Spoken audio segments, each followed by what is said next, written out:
Kelvin, bubuksan ang puso mo.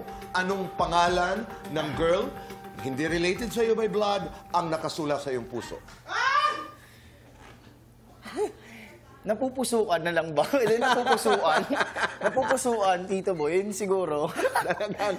Naghahanap ba o meron talaga? We will respect that. Is there someone? Are you single? Is there someone special in your life today? May napupusuan, Tito Boy. Pero, May napupusuan. Yung napupusuan mo ba ay napupusuan ka rin ba? Nasaan na ang pusuan ngayon? Nasa gitna.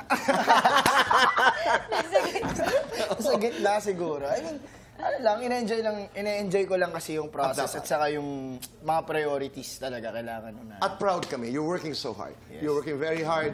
And napakahusay. Si Bianca Ceruro, madalas kong kausap dito sa Fast Talk, and I've always been proud of you. Guys, invite again everybody to Mananambal.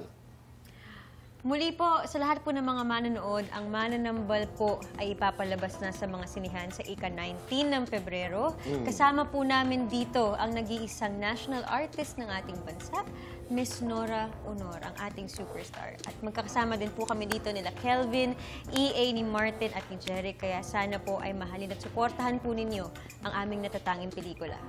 Mananambal po, in cinemas nationwide, February 19 po.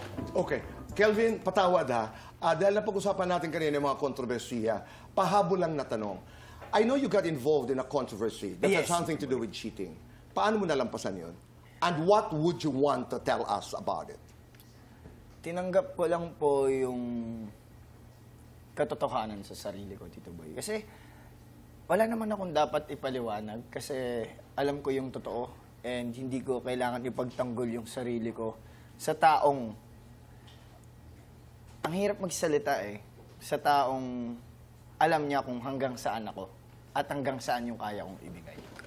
And umabot dun sa punto na wala, online world na ngayon. Okay. So, konting conflict, konting misunderstanding, kayang palakihin, kayang lumala, lalo't sa samot-saring pagsasawsaw ng mga tao sa social media. So, maraming salamat sa iyong pagsagot. Maraming salamat sa iyong pagharap sa katanungan na yan. And good luck. God bless you. Mananambal is our